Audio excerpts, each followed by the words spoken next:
L'apparition du Covid-19 a bouleversé le quotidien de plus de la moitié de la population de notre planète. Les conséquences du confinement sont multiples et partout des peurs irrationnelles sont apparues face à un virus inconnu et effrayant. En France, au début de la pandémie, le confinement était considéré comme improbable et beaucoup ont pris à la légère les premières recommandations. Mais il a fallu rapidement se rendre à l'évidence. Face à une crise inédite, la population française n'était pas épargnée et la période de confinement doit maintenant aller jusqu'au 11 mai. Pouvions-nous alors être mieux préparés face à cette pandémie? D'autres pays semblent avoir été plus réactifs face au Covid-19.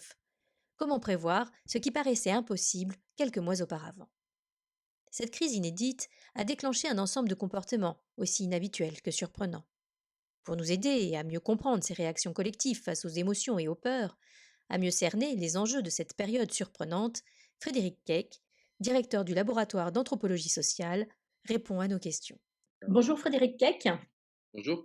L'Asie était mieux préparée que la France et l'Europe pour faire face au Covid-19, d'après vous, pourquoi?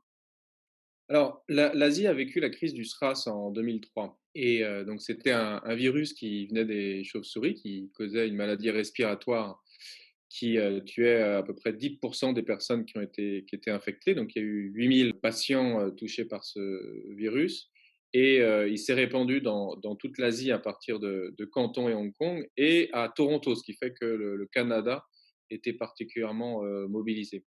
Alors moi, quand j'ai fait mes enquêtes donc à Hong Kong entre 2007 et 2014, c'est vrai que j'ai été frappé par le souvenir de cette crise du SRAS, qui était vraiment dans les journaux, dans les bâtiments publics, qui était l'équivalent du 11 septembre pour nous, c'est-à-dire vraiment ce virus qui passe par avion de Hong Kong au reste du monde en faisant des dégâts non seulement sur les corps, mais aussi sur l'économie.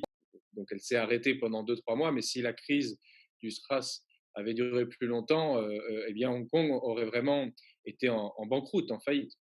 Alors, au-delà de cette crise du SRAS, en fait, elle a mis en lumière un scénario qui s'est complètement réalisé aujourd'hui avec la crise du Covid, mais qui en fait prend ses racines dans les années 70, avec des Australiens qui commencent à voir que, au moment où l'OMS déclare la fin des maladies infectieuses du fait de la vaccination de la variole, il y a des nouvelles maladies infectieuses qui émergent, comme Ebola.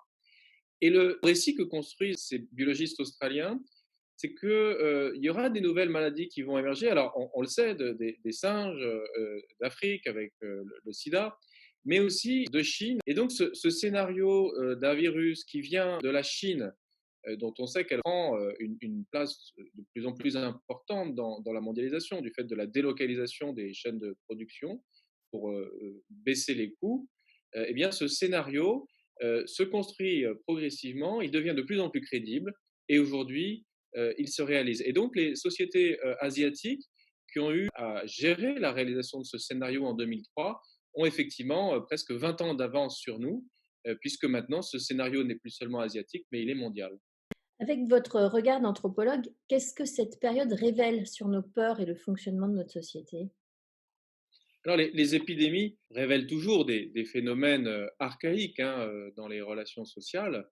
On l'a vu avec le sida, la peur de la sexualité, la peur de l'homosexualité, et puis ensuite la peur de l'Afrique, puisqu'on disait que ça venait d'Afrique. Bon, donc cette quête de l'origine, du bouc émissaire, de celui qui apporte l'impureté dans le groupe social, elle est au fond de toute épidémie. Là, ce qui est assez nouveau avec cette pandémie, c'est que l'origine, c'est pas un groupe considéré comme sale ou impur, c'est un groupe dont nous dépendons énormément dans notre économie mondiale, qui est donc les Chinois, qui donc quand même 1,4 milliard de personnes, presque un tiers de l'humanité, et dont nous avons décidé, alors plus ou moins consciemment, dans les années 80, que nous allions leur confier en fait l'infrastructure de notre production industrielle.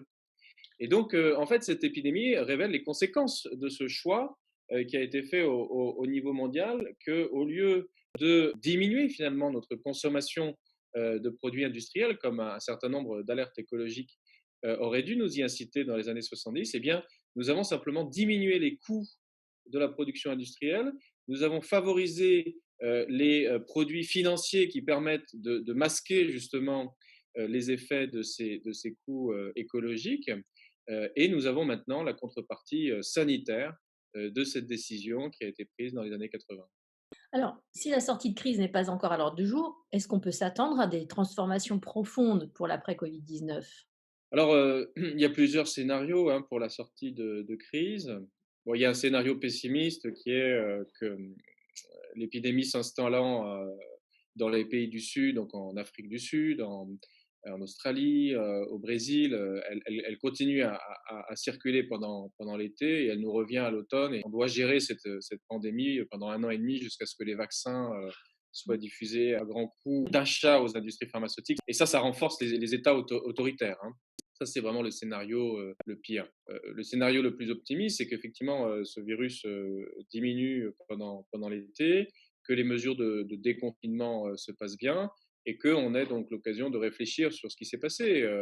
Finalement, si la crise n'aura duré que 5 ou 6 mois, bon, par rapport à une guerre mondiale de 5 ou 6 ans, c'est effectivement un défi pour nos sociétés sans doute aussi important, mais avec quand même un nombre de morts plus restreint et quand même des questions sur notre mode de développement qui sont aussi importantes. Donc il faudrait effectivement réfléchir à la fois sur la dépendance de nos industries par rapport à la Chine, sur les transformations écologiques en Chine qui font que un virus de chauve-souris cause la chute des cours à Wall Street et l'effondrement du pétrole en Arabie Saoudite. Voilà, c'est toutes ces questions qu'il faudra poser. Le plan intermédiaire, c'est effectivement que les sociétés européennes, parce qu'on va parler de l'Europe hein, à ce Oui, stade, bien sûr. sont tellement occupées par la gestion de la dette qu'elles ont créée pour gérer cette crise qu'elles laissent de côté toutes les questions sociales et écologiques qui ont été mises en lumière par cette crise, c'est-à-dire à la fois l'abandon de l'hôpital public, de l'enseignement au cours des 10 dernières années pour des mesures de restriction budgétaire, et la destruction de l'environnement qui fait que des chauves-souris aujourd'hui, des moustiques demain, causent des pandémies qui font ce que une grève ne peut pas faire, c'est-à-dire arrêter l'économie pendant plusieurs mois. Mmh. Merci beaucoup Frédéric Keck. Merci à vous.